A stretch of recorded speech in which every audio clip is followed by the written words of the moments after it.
여러분과 함께 예수의 이름을 위하여라고 하는 제목으로 말씀을 나누고자 합니다. 우리 사랑하는 주빌리 교회 여러분, 정말 우리가 여러분들이 오늘부터 시작되는 대림절 기간의 의미를 함께 우리가 살펴봤으면 좋겠는데요. 사실 우리가 대림절이라고 하면 성탄 장식을 준비하는 계절 뭐 이런 것들로 생각을 할 수 있는데, 오히려 이제 이미 이 땅에 오신 예수 그리스도를 우리가 기뻐하면서 동시에 아직 완성되지 않은 하나님의 나라, 다시 오실 재림의 주님을 기다리는 절기입니다. 그래서 우리는 지금 이미 오신 예수님과 아직 오지 않으신 예수님 이 사이에서 긴장된 중간 우리가 어떤 신앙을 잘 꾸려야 될 필요가 있습니다. 그래서 주님 가르쳐주신 기도에도 보면 우리가 이 땅에 하나님의 나라가 임하옵시고 하나님의 나라가 이 땅에 임할 수 있도록 구하며 실천해야 되는 우리의 삶의 자세이기도 합니다. 여러분, 누군가를 좀 간절히 기다려 본 적이 있습니까? 사랑하는 사람이 문을 열고 들어오기 직전에 그 설렘, 또 혹은 중요한 시험 합격 통보를 기다릴 때의 그 긴장감. 아마 기다림은 단순히 시간이 흐르기를 바라는 그런 지루함이 아닐 겁니다. 그것은 깨어있음이고요, 또 준비이고, 또 내 삶의 방향을 오실 그분께로 맞추는 영적인 튜닝의 시간입니다.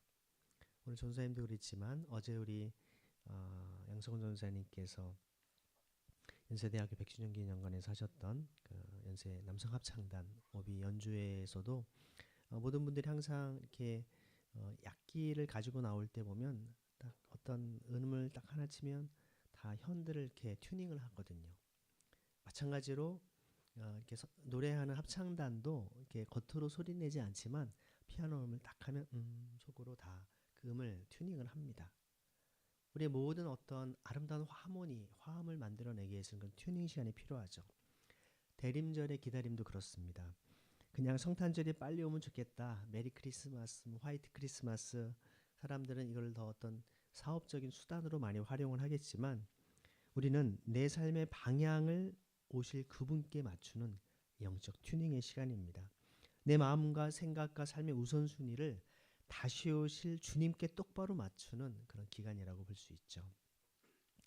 오늘부터 시작되는 이 대림절 기간이 이미 예수님을 영접한 여러분께서는 영적인 긴장을 다시 조이고 또 재림을 갈망하는 그 사명의 삶을 새롭게 결단하는 시간 되기를 바랍니다.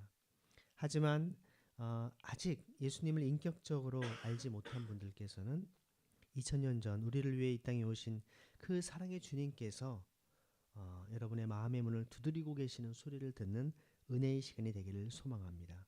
그래서 우리가 모두가 다시 오실 주님을 향한 거룩한 설렘으로 가득 찬 시간 되기를 원합니다.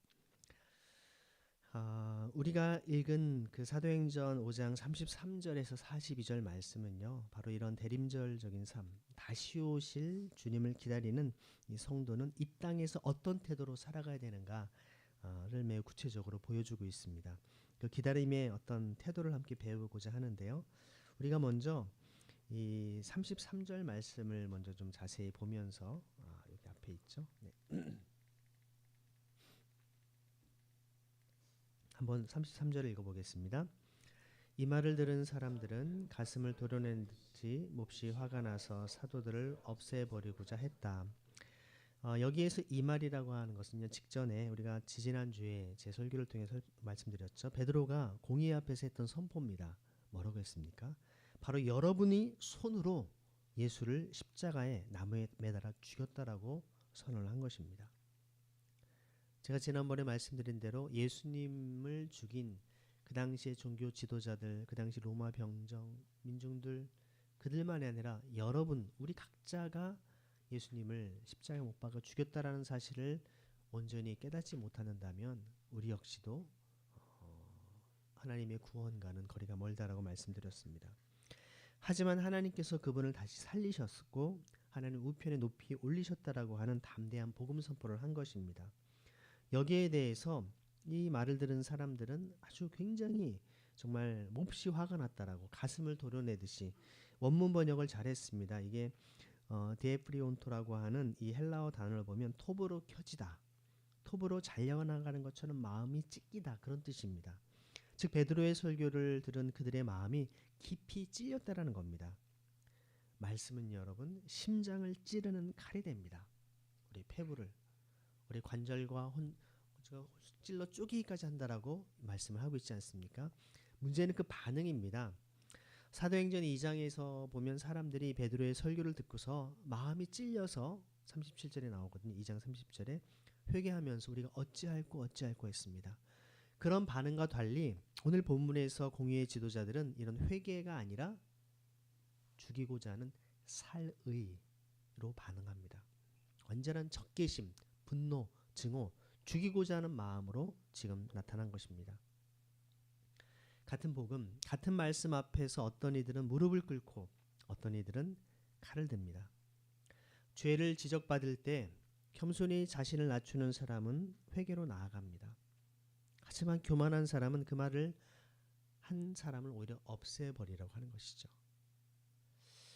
우리 인간은 저도 그래요. 누군가 저에 대해서 뭔가 잘못되거나 문제 있는 걸 지적을 하면 아무리 가족이라 할지라도 기분이 나쁘죠.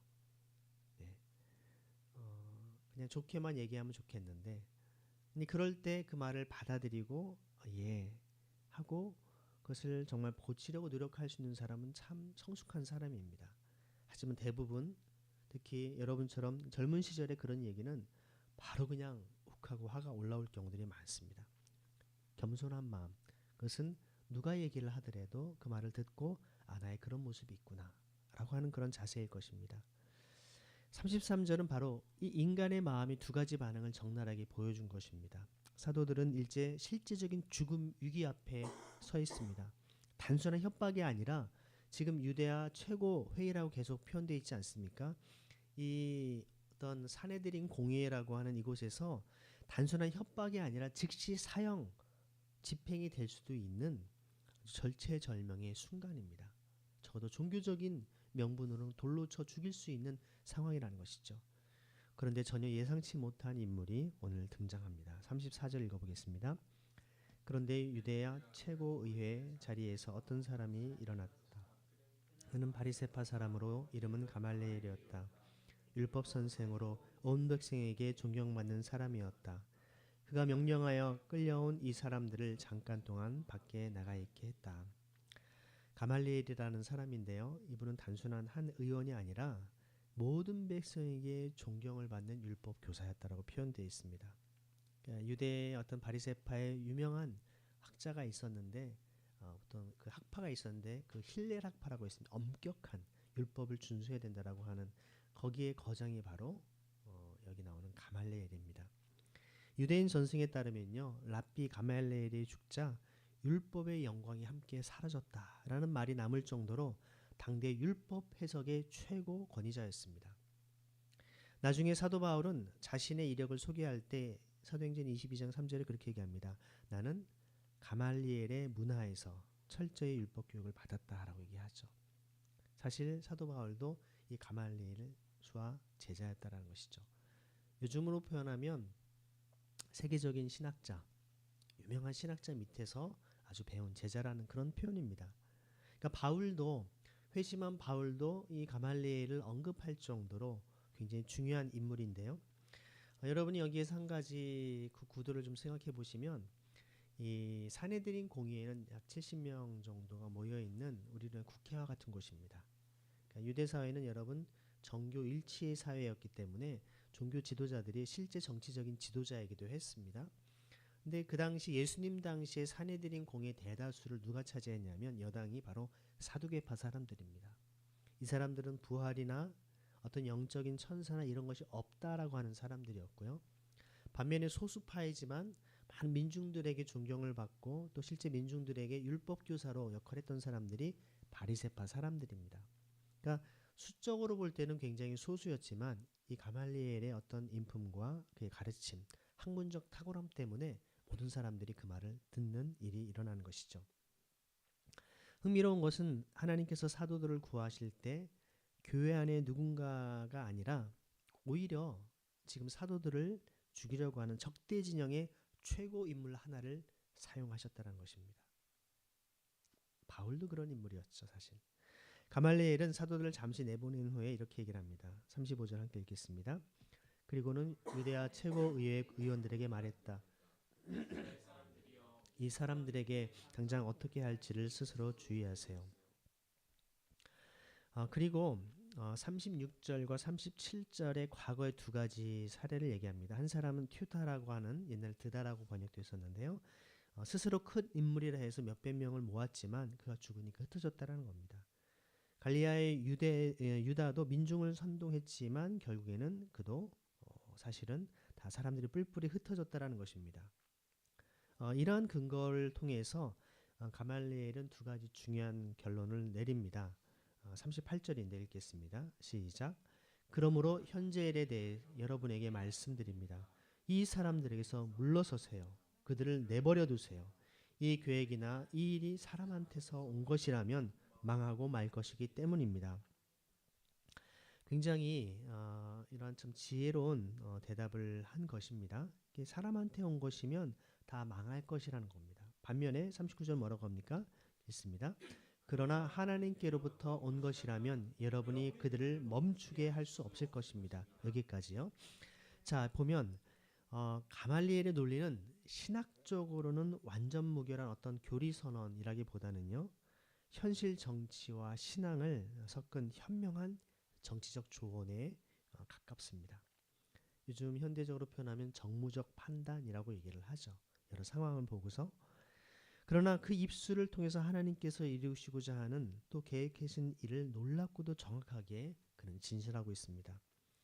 사람에게서 난 것은 무너지고 하나님께로부터 난 것은 결코 무너지지 않는다라고 하는 진리를 선언한 것이죠.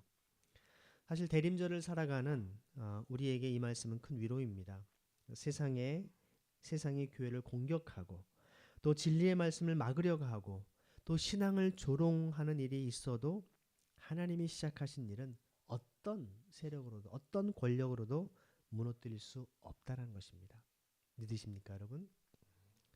그래서 우리의 어떤 재정의 크기, 교세의 숫자, 세상의 평판을 하나님은 최종 기준으로 삼지 않으십니다. 이 일이 사람에게서 난 것인가, 하나님에게서 난 것인가? 여러분들이 영적 분별력이라고 하는 것은요, 공동체 안에 우리가 또 새해를 준비하고 다음 주에 또한 공동회의를 준비하는 이런 모든 과정 속에 이게 사람의 어떤 지식과 지혜로 비롯된 것이냐, 아니면 하나님께서 우리 공동체 허락하신 것인가, 이런 믿음으로 우리가 분별할 수 있는 지혜가 필요하다는 것입니다. 이것이 바로 우리 교회의 기준이 되어야 되는 것입니다. 우리는 눈앞의 위협보다 더 큰 하나님의 섭리를 바라볼 수 있는 믿음이 있어야 합니다. 역사의 주관자는 여러분 로마 황제도 사내들인 공의회도 오늘날의 최고 어떤 권력자도 여론도 아니라 살아계신 하나님 한 분뿐이기 때문에 그렇습니다. 옆에 분에게 하나님 한 분뿐이 우리 최고의 주관자이십니다. 인사하시겠습니다. 이런 가말리엘의 말에 공의회는 일단 동의를 합니다. 39절 후반 아까 이유 함께 읽어보겠습니다. 유대아 최고의회 의원들이 가말리엘에게 설득되었다. 바로 사내들인 공의회 의원들이 가말리엘에게 설득된 겁니다. 자칫하다가는 이거 하나님을 대적할 뿐만 아니라 또 한 가지 자신들의 어떤 권력 기반인 민중들로부터 대중들로부터도 욕을 먹을 수 있는 상황이 벌어지면 안 되니까 이 말을 잘 들은 것이죠.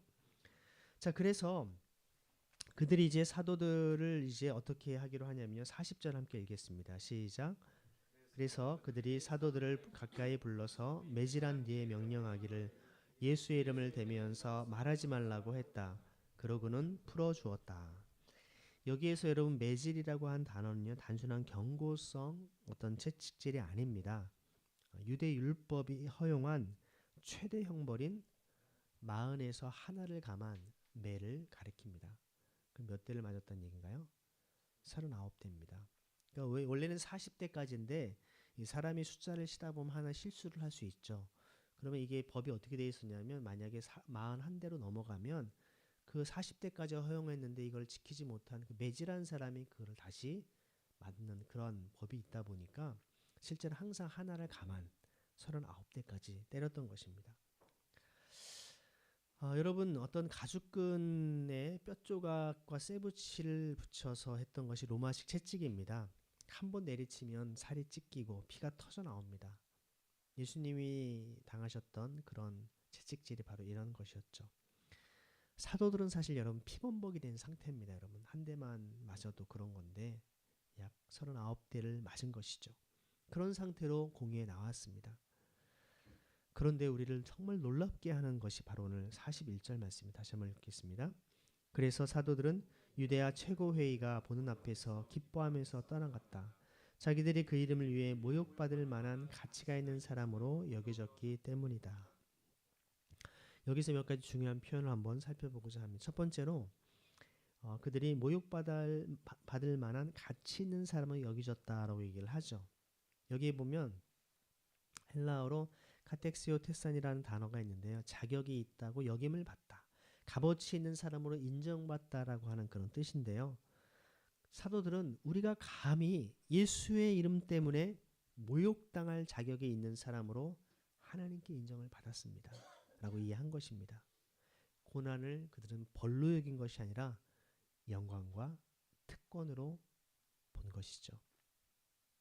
이게 오늘 사도들의 신앙의 모습입니다.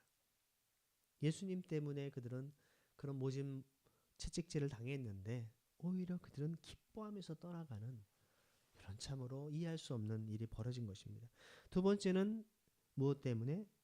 그 이름을 위해, 예수의 이름을 위해.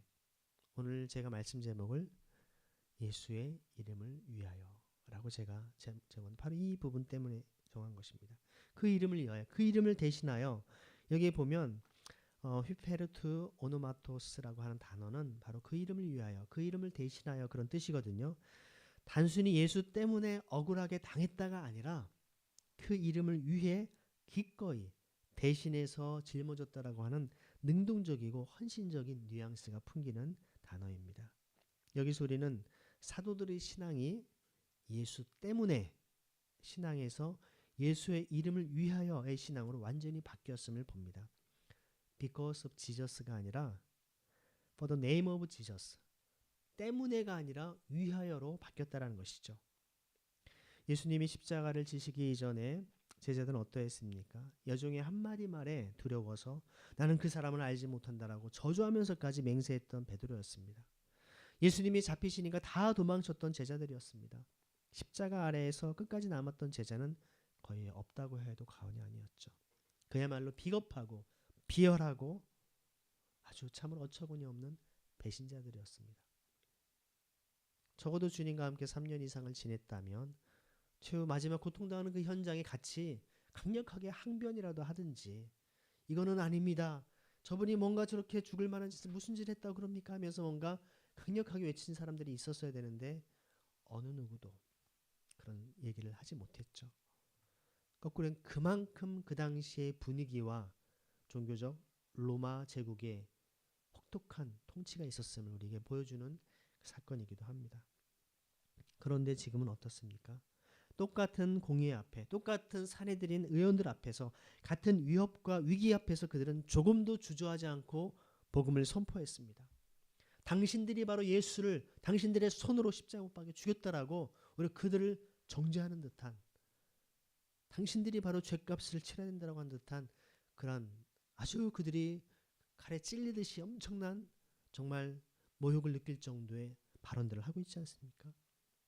다시는 예수의 이름으로 그런 일을 하지 말라고 채찍질을 맞고 피 흘리면서도 우리가 예수의 이름 때문에 모욕당할 자격을 얻었다면서 기뻐하며 나가는 모습을 봤을 때 그 사내들인 의원들의 반응은 어떠했겠습니까? 무엇이 이들을 그렇게 바꿔 놓았을까요?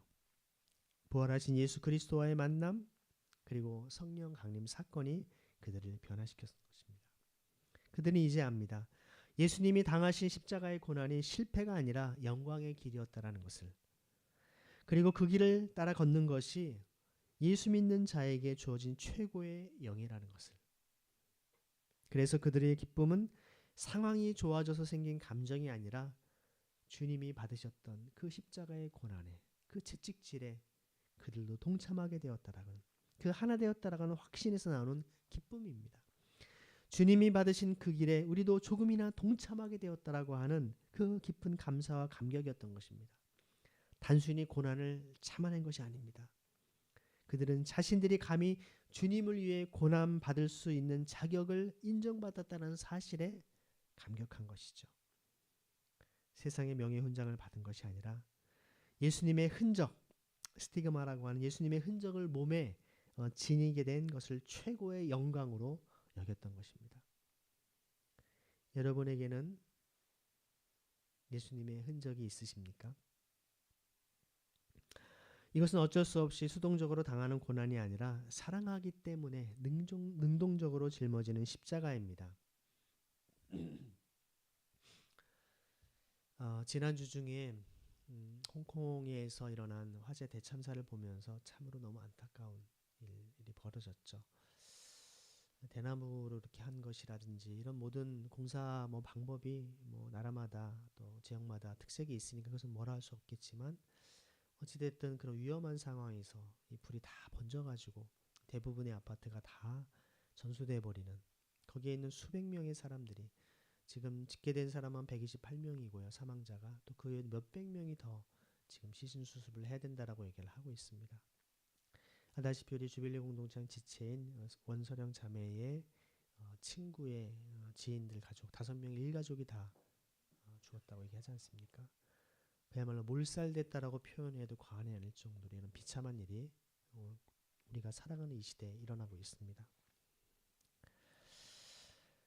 1919년에 여러분, 그러니까 3.1운동 이후에 4월 15일에 이런 일이 있었어요. 3.1운동 만세운동에 대한 보복으로 일본의 어떤 군경이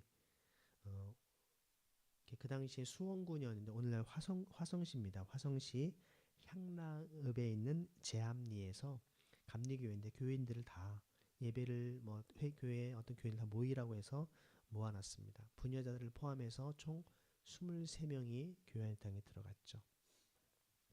그때 이미 창문은 다 못질을 해놨고 들어가자마자 문을 폐쇄를 하고 다 나오지 못하게 하고, 그리고 안에다가 불을 지르고 창가로 나오려고 하는 사람 다 총으로 총살을 했습니다.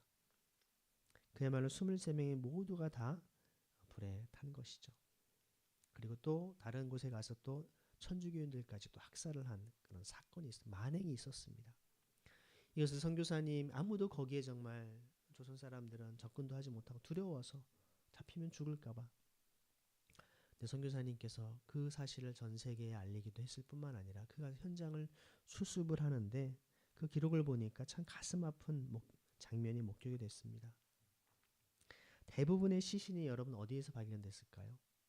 상상을 해보세요. 어디에 발견됐을까요? 중앙에 있을까요? 아니면 창가나 문 쪽에 있을까요? 창가나 문 쪽에 아무리 대부분의 시신들이 창가나 문 쪽에 있었는데 몇 구의 시신이 교회 강대상에 무릎을 꿇고 있었다라는 겁니다. 모르겠습니다. 그분이 목사님이었는지 장로님이었는지 누군지는 정확히 밝혀져 있지는 않지만 대부분의 시신이 닫힌 문과 창문 쪽에 엉킨 채 발견이 되었지만 이 뜨거운 불길과 연기를 피해서 어떻게든 살아보려고 갑자기 정말 그런 억울한 일을 당한 건 아니겠습니까? 인간은 본능적으로 탈출구를 탔지 않겠습니까? 몸부림친 처절한 흔적이었습니다. 그런데 놀랍게 몇 구의 시신이 강대상 앞쪽에 발견된 것입니다. 그것도 무릎을 꿇은 채로 말입니다. 일제 군경이 예배당 출구와 창문 모두를 봉쇄해서 탈출구가 막힌 이 절망적인 상황에서 굳게 닫힌 세상의 문을 두드리는 대신 그들은 하늘 문을 두드렸던 것입니다. 그들은 단순히 이 상황 때문에 어쩔 수 없이 죽음을 맞이한 것이 아니라 마지막 순간에 이미 이것을 받아들이며 예수님을 위해서 오히려 그곳에 자신들뿐만 아니라 이곳에 억울하게 죽어가는 모든 이들을 주님께서 보시고 이들에게 자비와 긍휼을 베풀어 달라고 하는 그런 간절한 기도와 함께 오히려 순교의 길을 택한 것이 아니겠습니까? 이것이 바로 오늘 사도들이 보여준, 그리고 우리가 따라가야 될 믿음의 태도가 아닌가 생각이 듭니다. 여러분, 사랑하는 자녀를 위해서 부모가 정말 밤새 그 열병을 간호하는 부모의 그 고생을 부모가 억울해 하겠습니까? 그렇지 않겠죠. 사도들도 예수님을 너무나 사랑했기 때문에 그분의 이름을 위해서 당하는 모욕을 훈장처럼 자랑스러워했던 것입니다. 대림절을 맞이하는 우리의 자세가 어떠해야 될지 묵상해 보길 원합니다. 신앙은 여러분 단순히 억지로 견디는 인내가 아닙니다. 다시 오실 주님을 너무나 사랑하기 때문에 오늘 내가 당하는 손해와 조롱, 불편함을 기꺼이 아니 기쁨으로 감당하는 것이 바로 우리의 신앙입니다. 이것이 살아있는 믿음이고 세상을 이기는 능력입니다. 세상 사람들이 볼 때 저 사람은 도대체 뭐지? 어떻게 저 상황에 저럴 수가 있지? 하는 겁니다. 혹시 우리는 예수님 때문에 손해보고 예수님 때문에 불편을 감수하고 예수님 때문에 참는다고 생각하면서 속으로는 피해의식과 억울함을 품고 있지는 않습니까? 사도들의 신앙은 이렇게 말합니다. 우리는 예수님의 이름을 위하여 기꺼이 즐거이 사랑으로 이 길을 감당합니다. 사랑은 반드시 고난을 동반하지만 참된 사랑은 고난을 억울하게 여기지 않습니다. 부모가 자녀를 위해 밤새우는 그 수고를 손해라고 생각하지 않는 것처럼 사도들은 예수님을 사랑했기에 그 이름 때문에 당하는 모욕을 훈장처럼 여겼던 것입니다. 옆에 분에게 예수님 때문에 고난을 인내합시다. 인사하겠습니다.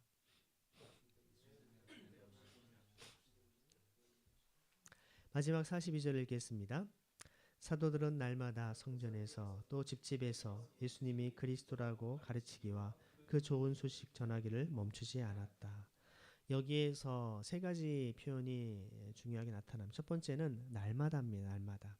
어떤 특별한 행사 때만이 아니고 마음이 내킬 때만이 아니라 매일 날마다 일상의 리듬 속에서 그들의 입과 삶은 복음을 예수가 그리스도라고 하나님 나라에 대한 천국 복음을 기쁜 소식을 선포했던 것입니다.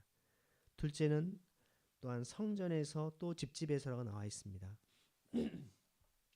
그 공적인 예배의 자리인 성전에서만이 아니라 각 가정, 소그룹, 일상 공간까지 바로 복음의 현장이 되었던 것입니다. 여기 헬라어의 집집이라는 단어는 오이콘이라는 단어인데 각 집마다라고 하는 뜻입니다. 오늘날로 말하면 예배드리는 우리 이런 교회뿐만 아니라 카페, 직장, 학교, 가정, 온라인 소그룹 공간 등 우리의 모든 삶의 자리가 표현된 것입니다.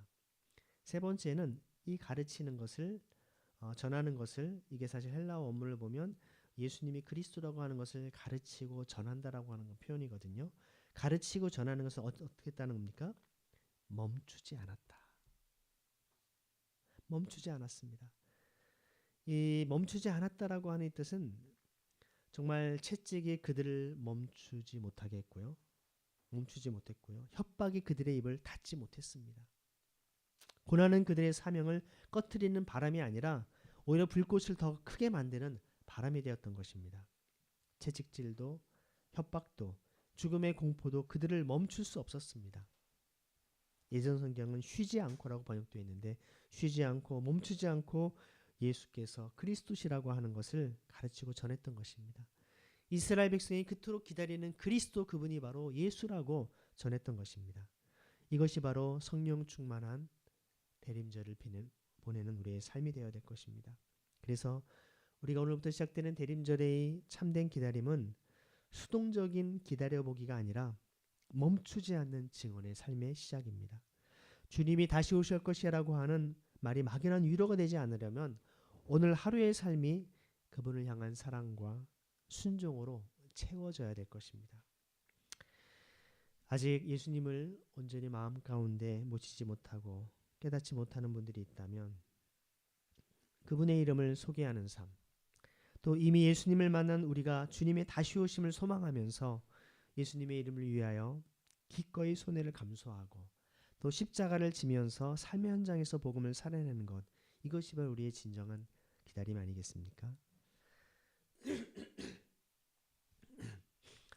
사랑하는 여러분 무엇을 기다리고 있습니까?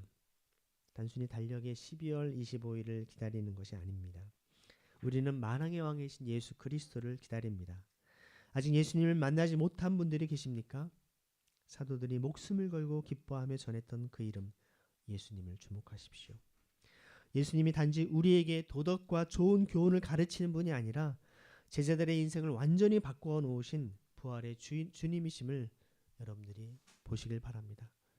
비겁하고 비열했던 사람들을 죽음 앞에서도 기뻐하는 증인으로 바꾸시는 분, 그분이 바로 예수 그리스도이십니다. 죽음 앞에서도 정말 비겁함을 버리고 담대할 수 있었던 그 생명의 능력이 여러분을 부르고 계신다는 것이죠. 이미 예수님을 믿은 우리에게 이 말씀은 분명히 우리에게 묻습니다. 우리는 여전히 예수님 때문에 손해본다고 생각하며 피해 의식 속에 여러분 머물고 있습니까? 아니면 사도들처럼 예수의 이름을 위하여 기꺼이 모욕과 손해와 불편을 영광으로 여기며 그런 신앙으로 향해 한 걸음 더 나아가고 있습니까? 여러분들이 회식 자리에서 술을 먹든 안 먹든 다 잔을 들고 위하여라고는 열심히 외치지만 여러분 정말 예수님의 이름을 위해서 여러분 진정으로 위하여의 삶을 살아가고 있습니까? 우리의 기다림이 나태해지지 않도록 영적 긴장의 끈을 조입시다. 예수님 이름 때문에 억지로 끌려가는 신앙이 아니라 예수의 이름을 위하여 십자가를 훈장처럼 달고 기뻐하는 능동적인 신앙인이 되길 원합니다. 세상은 우리를 위협하고 조롱할 수 있습니다. 하지만 부활하신 주님을 만난 우리는 그 이름을 위하여 받는 능욕을 기뻐하고 오늘이라고 하는 이 삶의 현장에서 쉬지 않고 예수님을 전하는 증인의 삶을 살아갈 것입니다.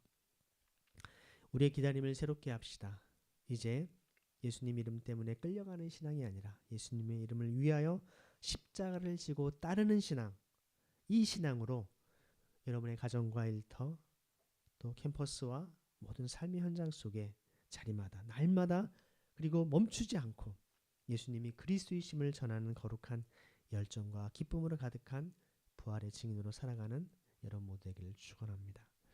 같이 이 시간 기도하겠습니다. 기도하실 때 주님 우리 마음 가운데 예수님 때문에 우리가 마음에 어떤 억울함과 답답함과 또 마음의 낙심 가운데 살아간 적이 있습니까? 이제는 예수님을 위해서 우리의 삶을 주님께 온전히 드리는 삶이 되게 하시고 예수님의 이름을 위하여 우리 어떠한 고난과 역경이 있을지라도 우리 참된 신앙의 길을 걸어서도록 은혜를 베풀어 달라고 함께 이 시간 기도하겠습니다. 하나님 감사합니다. 하나님의 풍성한 은혜와 사랑을 오늘도 우리가 받아 누리러 이 자리에 서게 하신 감사를 드립니다.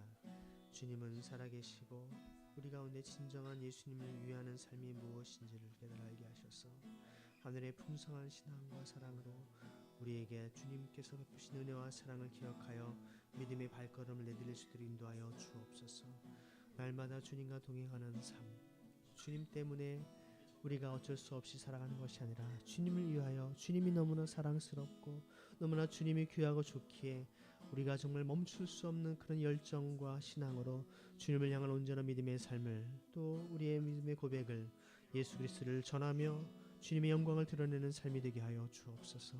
우리 주빌교회 온 공동체 지체들 한 사람 한 사람 기억하여 주시고 이 땅에 고통받고 아파하는 사람들에게 아직도 예수님을 온전히 깨닫지 못하고 주님의 사랑 가운데 거하지 못한 이들에게 그 사랑을 전하는 거룩한 통로가 되게 하여 주옵소서. 베드로처럼 사도들처럼 담대하게 예수 그리스도의 십자가의 보혈과 그 십자가의 죽으심과 부활하심을 증거하여 살아계신 하나님의 그 놀라운 은혜와 사랑을 주님의 참된 평화와 기쁨을 생명과 놀라운 은혜의 기쁨을 증거할 수 있는 우리의 삶이 되도록 인도하여 주옵소서. 우리의 마음을 성령으로 충만케 하시고 하늘의 기쁨과 평안으로 은혜를 만나 감싸시기 인도하여 주옵소서. 주님 우리의 연약한 마음들을 감싸주시고 싸매주시며 온전케 하여 주옵소서. 주님의 그 살아계심이 날마다 경험되어지고 주님의 그 놀라운 기쁨이 우리 가운데 역동적으로 역사하는 그 힘을 경험할 수 있도록 은혜 풀어 주옵소서. 주님 우리 가운데 함께 하시기 인도하여 주옵소서. 거룩하신 하나님 감사합니다. 오늘도 우리에게 예배를 통하여 예수님 때문에 아니라 예수님을 위하여 예수님의 이름을 위하여 우리의 삶을 주님께 온전히 드릴 수 있도록 결단하며 기도하며 간구하게 하시니 감사를 드립니다. 하지만 주님 우리의 삶의 주변에는 여러 너무나 고통스럽고 아파하는 또 삶의 절망과 낙심 속에 있는 이들이 많습니다. 그들을 어찌해야겠습니까? 우리가 어떤 삶을 살아가야겠습니까? 우리에게 진정으로 영원한 것이 무엇인지, 우리가 다 흙으로 돌아갈 수밖에 없는 존재임을 깨닫고 진정으로 소중한 것에 우리의 시간과 물질과 마음과 우리의 재능과 모든 것을 드릴 수 있는 주님의 참된 제자의 삶을 살아가게 하여 주옵소서. 그럴 때 때론 우리에게 고난과 역경이 닥칠지라도, 억울하고 고통스러운 일이 있다 할지라도 거기에 얽매이지 아니하고 주님 때문에 오히려 기뻐하고 그 때문에 주님을 찬양할 수 있는 거룩하고 복된 삶으로 인도하여 주옵소서. 살아계신 예수 그리스도의 이름으로 감사하며 기도드립니다. 아멘. 함께 사도신경으로 우리의 신앙을 주님께 고백하겠습니다.